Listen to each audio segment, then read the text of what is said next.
Books में और हम जो पढ़ते थे उस पर ये बोला था कि भाई चांसेस प्रेगनेंसी नहीं होने के 100 में से 7 होते, 7% लोगों में प्रेगनेंसी नहीं रहती। जैसे जैसे अब अगर हम बोलो तो ऑलमोस्ट 15 to 20% लोगों में प्रेगनेंसी नहीं हो रही है।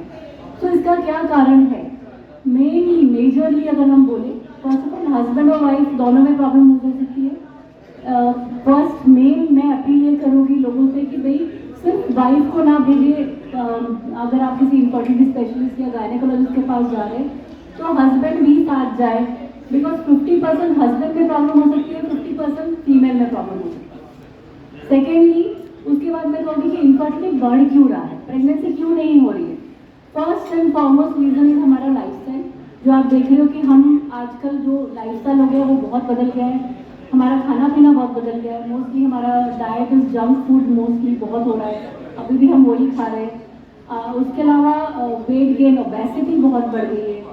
फिर एज ऑफ मैरिज बहुत ज़्यादा हो गई है। जैसे पहले शायद 27 ईयर्स से पहले कपल्स मतलब लेडीज़ की मैरिज हो जाती थी, लेकिन आजकल हम 34-35 ईयर्स तक भी देख रहे हैं कि प्रेगनेंसी नहीं ठहर रही है।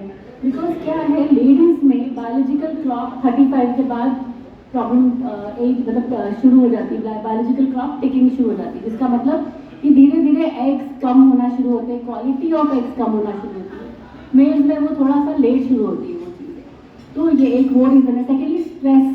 हम सबको आजकल पता है कि एक बंदे के इनकम से घर नहीं चलता, हस्बैंड वाइफ दोनों ने काम करना है। अगर काम करना है तो वो एक वर्क लाइफ बैलेंस मेंटेन करना बहुत इंपॉर्टेंट है, जिसमें हम काम भी करें और अपनी फैमिली भी कंप्लीट करें।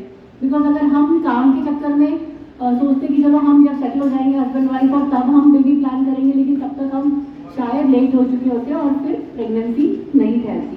तो इसलिए एक मैसेज कि अपने रूटीन में इन्वेस्टिगेशन, एक आदमी को सीमेन एनालिसिस है, बेसिक टेस्ट है, जिससे हमें मालूम पड़ जाता है कि भाई स्पर्म काउंट में कोई कमी तो नहीं। बिकॉज कई बार मेल्स हमारे पास आते हैं जो सडनली उनके टेस्ट करते हैं, उनका मालूम पड़ता है कि टेस्ट में काउंट बहुत कम है, तो ध्यान नहीं कि अरे हमें पहले मालूम नहीं पड़ा, हमें अदरवाइज कुछ प्रॉब्लम नहीं है।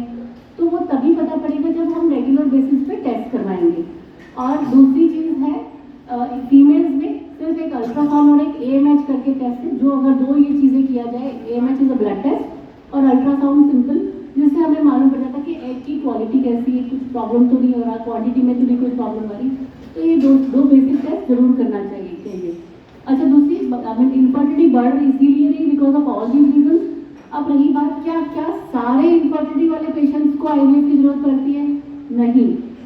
100 लोगों को अगर इन्फर्टिलिटी है तो 100 में से 90 लोगों को IVF की जरूरत नहीं है। ये बहुत मेजर चीज़ है जो जानना बहुत जरूरी है। आप ये ना सोचो कि अगर आप किसी IVF सेंटर में जा रहे हो तो सिर्फ और सिर्फ आप IVF करवाने जा रहे हो। IVF का मतलब है in vitro fertilization. In vitro मतलब बॉडी से बाहर, इन विवो मतलब बॉडी के अंदर। तो इन विट्रो फर्टिलाइजेशन मतलब बॉडी से बाहर फर्टिलाइजेशन। एक धारणा और है कि IVF मतलब आपके अपने बच्चे नहीं होते, ऐसा कुछ नहीं होता है।